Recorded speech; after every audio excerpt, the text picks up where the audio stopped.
everyone. I'm Katie McManus, business strategist and money mindset coach, coming to you live on a few different platforms. Tonight we have the Facebooks, LinkedIn, YouTube, and Instagram.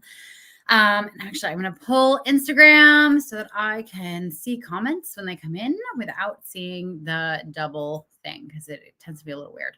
If you guys are going live at all on StreamYard, one of the things you'll notice is that you can go live on Instagram now, but the only thing that's annoying about it is that Instagram will be delayed. So if you're looking at the Instagram video along with the normal video, it's just such a brain trip because it's on that delay and you have to turn the sound off, obviously. But unfortunately, the comments from LinkedIn don't get pulled into StreamYard yet. Hopefully they're working on that.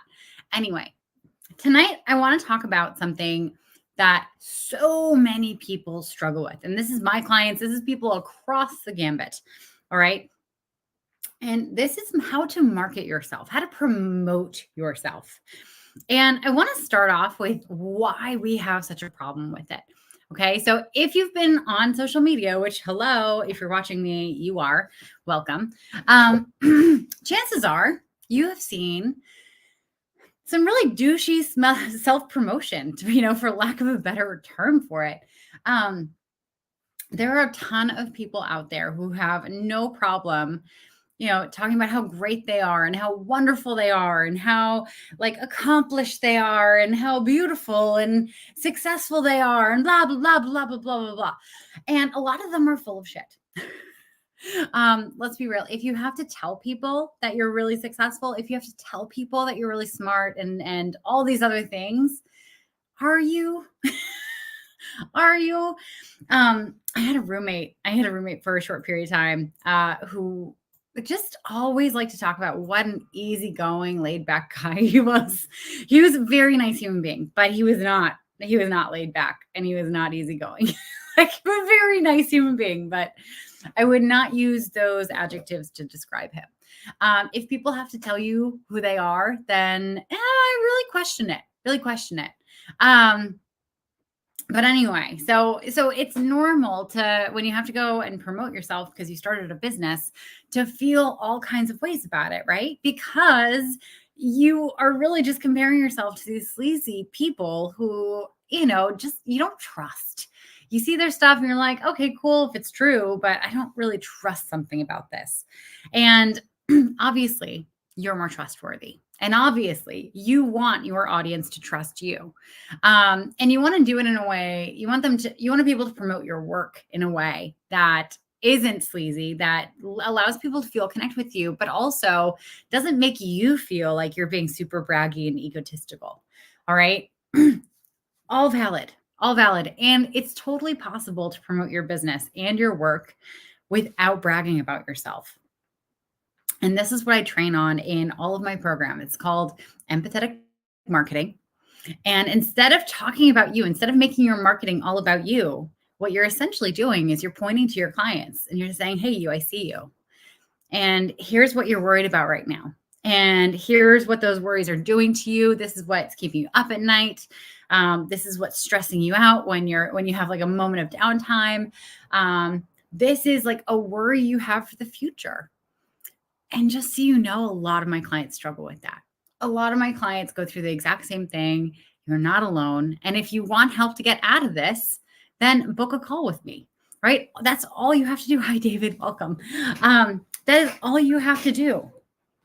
When you do empathetic marketing and you're really speaking to your ideal client in a way that they feel seen, they feel understood without ever speaking to you, what you're doing is you're saying, hey, I'm an expert. I'm so much of an expert that I know exactly what's going on in your head right now because I talk to people like you all the time. And I talk to people who have the exact same problems as you. And I talk to people who have the exact same dreams and goals as you. And because I know this much about you and I'm normalizing this for you, you as the audience member you're going to immediately assume that the person who's saying all this stuff knows how to get you out of here. All right. Notice how in this style of marketing, you're not bragging about, oh, well, I went to the best schools and I had this best job and this is why I know all these things. No one cares. No one cares about that stuff. Hi, James. Welcome.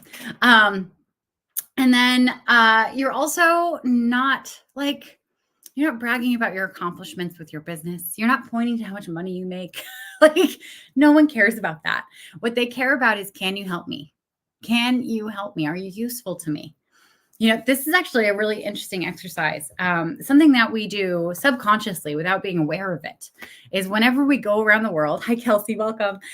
Whenever we go around the world and we meet people, we bump up against them, we have little conversations with them. What we're actually scanning for is, are you useful to me? And not in a cold, calculating way, in a genuine, like, can we have a further connection here? Are you useful to me? I'm looking for friends. Are you useful to me to be my friend? I need a plumber for the house that I'm building. Are you a plumber? Do you know a plumber? you know, oh, you're a plumber, but I don't need a plumber. Well, I think my neighbor might need a plumber. They're doing a renovation. I'm going to connect you to, which, by the way, if I'm able to make that connection, that ups my status because I've been helpful to two separate people. Right? When we go through our lives and we meet people, we really do scan for, are you useful to me? Are you useful to me? Are you useful to me? And when you're doing your marketing, I want you to just really, really hone in on, how can I be as clear as possible about how I'm useful to people by simply talking about my clients and talking about what they struggle with and what they want more than anything.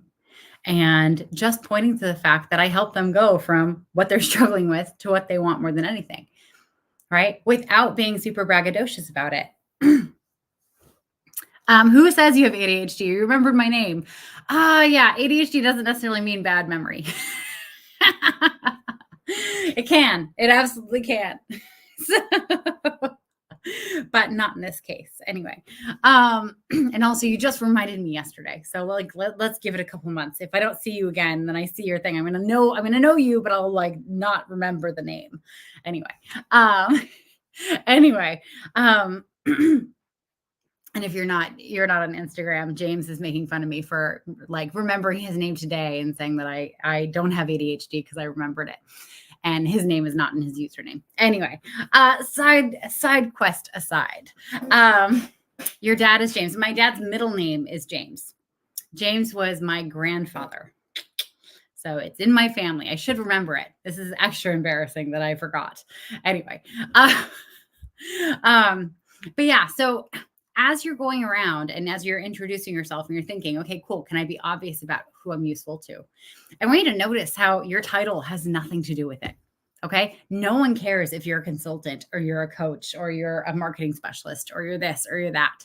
Okay. Because they don't know what that means. Right. When you lead with your title, you're basically like creating confusion on their end because, you're a lawyer. If you're a lawyer, you say, yeah, I'm a lawyer. There are so many different kinds of lawyers. That's not helpful to someone. If you say, I help people get divorced, amazing. I assume that's in the legal field, unless you're like, on a more violent subset of divorce, proceedings. But you get to be very clear. I help people get divorced. I help people establish their wills, trusts, and estates. I help people start businesses. When you're specific about how you're useful to people, people will remember it far easier than they will your title. All right. And and notice what you sort for when you're meeting people. How do you sort for if someone's useful to you? And when do you completely lose the plot? When do you hear what they say about what they do and think, I don't really know what that means, and I don't really care about asking? Because if that's your reaction to how they describe their job, think about how that could play out in reverse. What is it about how they described what they do for work that completely lost your interest? Right? It's actually a really, really fun puzzle to work out because it's something that you get to go and trial and error for the rest of your life. All right. I'm still having fun with this when I introduce what I do. I mean, my tagline is stop being a weenie. I can't just go and say, well, I tell people to stop being a weenie. That's not very clear. On social media, it's clear because you can go and you can stalk me a little bit. But anyway, yeah. So as you're promoting yourself, just to reiterate, don't promote yourself, promote the work that you do. Promote the types of people that you help and the problems you help them solve and the outcomes you help them reach. All right. Because that's what people are going to remember. There's this great example. So I used to be a dating coach when I first started coaching years and years and years ago. And I, started introducing myself as a dating coach. And then I realized like, that's not getting me anywhere.